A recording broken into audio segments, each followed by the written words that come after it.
I'm 35 years old and thought I'd seen everything in relationships. But my girlfriend Vanessa just showed me a whole new level of crazy that I'm still trying to process. We'd been together 3 years, living together for 1. No kids, not even talking about kids, but apparently that didn't matter to her at all. Last week was our anniversary. I'd planned a nice dinner at this steakhouse she'd been wanting to try for months. Got her a thoughtful gift too, a leather journal with her initials embossed in gold. Cost me about $200, but she'd mentioned wanting to write more, so it felt personal and meaningful. Dinner started great. She looked amazing. We ordered wine and steaks. Everything seemed perfect. Then I noticed she kept checking her phone with this little smile. I figured she was just posting pictures for Instagram or texting her friends. Then she put her phone down, looked straight at me, and said something that would completely blow up our relationship. So where's my real gift? I actually choked on my wine. The journal? It's wrapped in the car. She waved her hand like I was offering her trash. No, silly. My push present. I sat there confused. You're what? My push present. For everything I've pushed through this year. Now, I'm not an expert, but push presents are gifts husbands give wives after childbirth. You know, for actually pushing out a baby. That's kind of the whole point. Vanessa, I said slowly. Push presents are for women who've given birth. We don't have kids. She rolled her eyes like I was the stupid one. That's so outdated. Modern push presents are for any major accomplishment. I've been pushing through so much. I deserve recognition. Like what exactly? I asked, genuinely curious. She started counting on her fingers. Hello?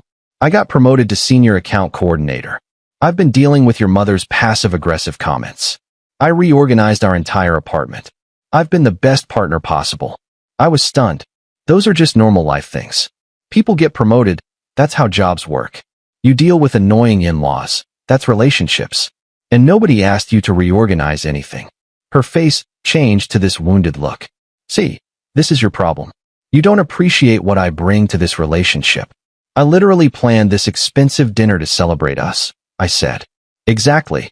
Our anniversary is a milestone, and milestones deserve real gifts. She showed me her phone. Kelsey's boyfriend got her a push present for completing yoga teacher training. I stared at the photo of some woman with a designer handbag. That's insane. It's called valuing your partner. She swiped to another photo.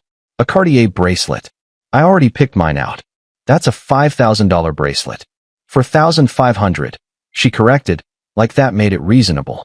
And Cartier holds its value. It's actually a smart investment. I couldn't believe what I was hearing. We were in a restaurant where I was spending $300 on dinner. She had a $200 journal waiting, and she wanted $5,000 more for doing her own job. You want a $5,000 bracelet for getting promoted at your own job? A promotion that comes with a raise? It's called investing in us. If you can't see my worth, maybe you're not the man I thought. Something clicked in my mind right then. Perfect clarity. I looked at her and saw someone I didn't recognize anymore. You're absolutely right, I said calmly. You deserve a push present. Her face lit up. Really? Can we go to Cartier this weekend? Kelsey's having a party Saturday. Perfect timing to show it off. I nodded. Saturday works perfectly. She squealed and grabbed my hand. I felt nothing. When your girlfriend of 3 years touches you and you feel nothing, something's already dead. We finished dinner with small talk, and I played along while my mind calculated. When we got home, she went to bed early, talking about shopping for outfits to wear with her bracelet. The bracelet she'd already assumed I'd buy. After she fell asleep, I pulled out my phone and went through everything. Bank statements, Venmo history, text messages. What I found was worse than I thought. She had a habit of borrowing money. $50 here for Ubers. $200 there for a work dress. Always promising to pay back. Never did. There was always an excuse. Fraudulent charges, her mom needed money, car repairs, medical bills.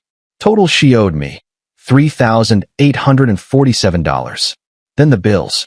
When she moved in, we agreed to split everything 50-50. But she'd pay late or not at all. Always had emergencies.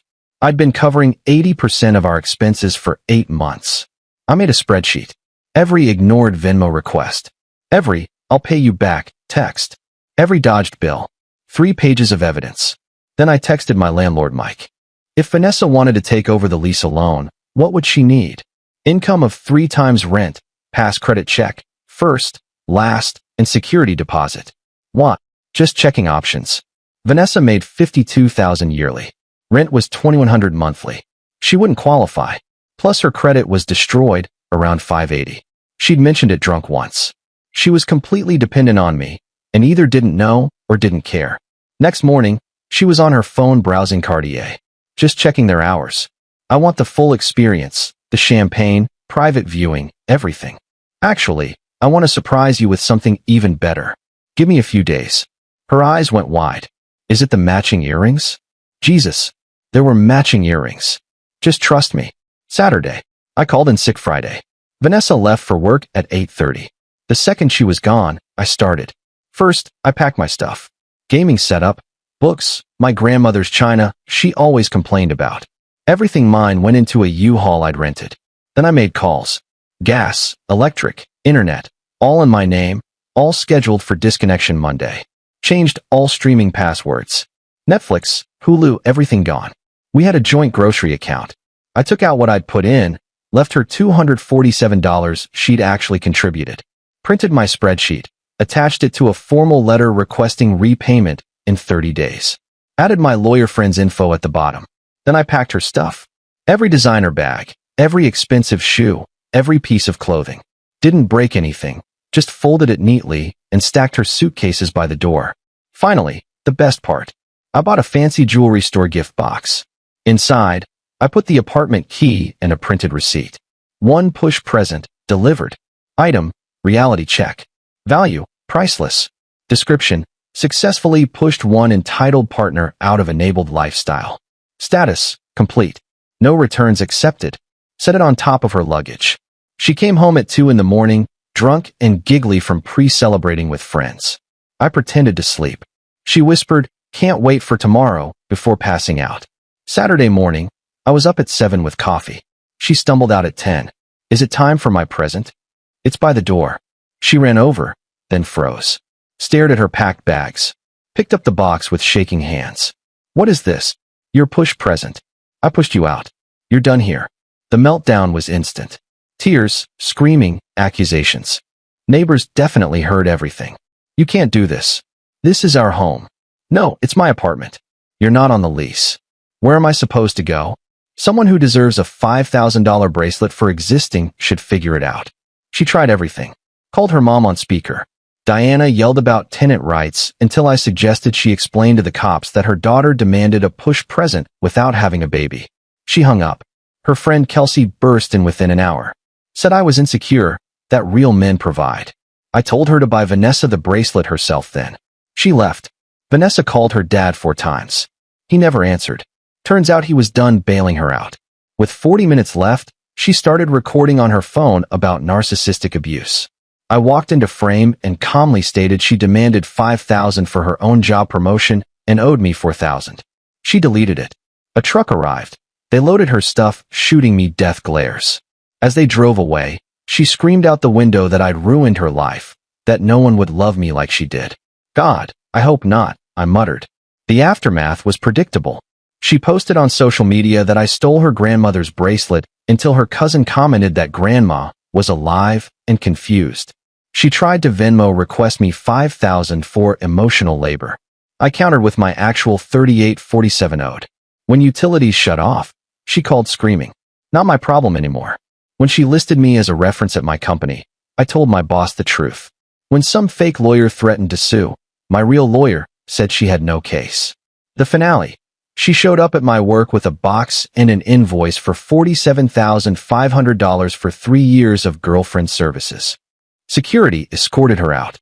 "You'll never find anyone else." "That's probably the point, lady," the security guard muttered. It's been a month. Vanessa's at her parents' house telling everyone I'm gay because that's apparently the only reason a man wouldn't buy her jewelry. Her mom called asking me to reconsider because Vanessa's depressed. I said she could afford therapy with the $4,000 she owes me. Best part? Her ex before me reached out. She'd pulled the same scam with him, $3,000 for a purse to celebrate her quarter-life crisis. We got beers and found out there's a whole network of her exes she'd done this to. Last week she posted about self-love and independence from her childhood bedroom with her Cash App asking people to support a queen rebuilding her empire. Her cousin commented suggesting she get a job instead. Me? I'm good. Apartment's peaceful. Bills are mine and manageable. I bought myself that journal. Turns out I like writing. She got her push present. I pushed her so hard she landed back in her high school bedroom. Gift receipt included. No returns. Lesson learned.